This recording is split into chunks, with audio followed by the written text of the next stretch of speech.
Bangladesh police বাহিনীতে trainee recruit constable পদে ৩৬০০ জনকে নিয়োগ দেওয়া হবে। আগ্রহীরা আগামী ১ অক্টোবর থেকে আবেদন করতে পারবেন। আবেদন করা যাবে আগামী ৭ ফেব্রুয়ারি পর্যন্ত। আগ্রহীদের এসএসসি বা সমমানের পরীক্ষায় উত্তীর্ণ হতে হবে। ন্যূনতম জিপিএ 2.5 থাকতে হবে। ২০২৪ সালের ১৫ অক্টোবর তারিখে প্রার্থীর বয়স ১৮ থেকে ২০ বছরের মধ্যে হতে হবে। এক্ষেত্রে বীর মুক্তিযোদ্ধা, শহীদ বীর মুক্তিযোদ্ধা ও বীরাঙ্গনার সন্তানদের জন্য বিদ্যমান কোটা অনুসৃত হবে। শারীরিক যোগ্যতার ক্ষেত্রে মেধা কোটার ক্ষেত্রে পুরুষ প্রার্থীর উচ্চতা ৫ ফুট ৬ ইঞ্চি হতে হবে। বীর মুক্তিযোদ্ধা, শহীদ বীর মুক্তিযোদ্ধা ও বীরাঙ্গনার সন্তান, ক্ষুদ্র নৃগোষ্ঠী কোটার ক্ষেত্রে ৫ ফুট ৪ ইঞ্চি। শারীরিক প্রতিবন্ধী ও তৃতীয় লিঙ্গের কোটার ক্ষেত্রে বিধি অনুসৃত হবে। নারী প্রার্থীর উচ্চতা মেধা কোটার ক্ষেত্রে ৫ ফুট ৪ ইঞ্চি হতে হবে।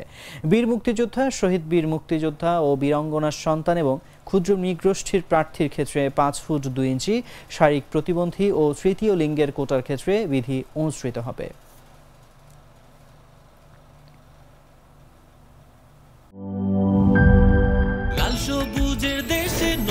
রঙের বেশে ঘরে বাহিরে সাজানো বলকে রেইনবো রেইনবো রেইনবো পেইন্টস রে সাশ্রয়ী দামে দেয়াল রাঙায় রেইনবো সবার রং সবার ঘরে rainbow Rainbow Paints, the color of joy.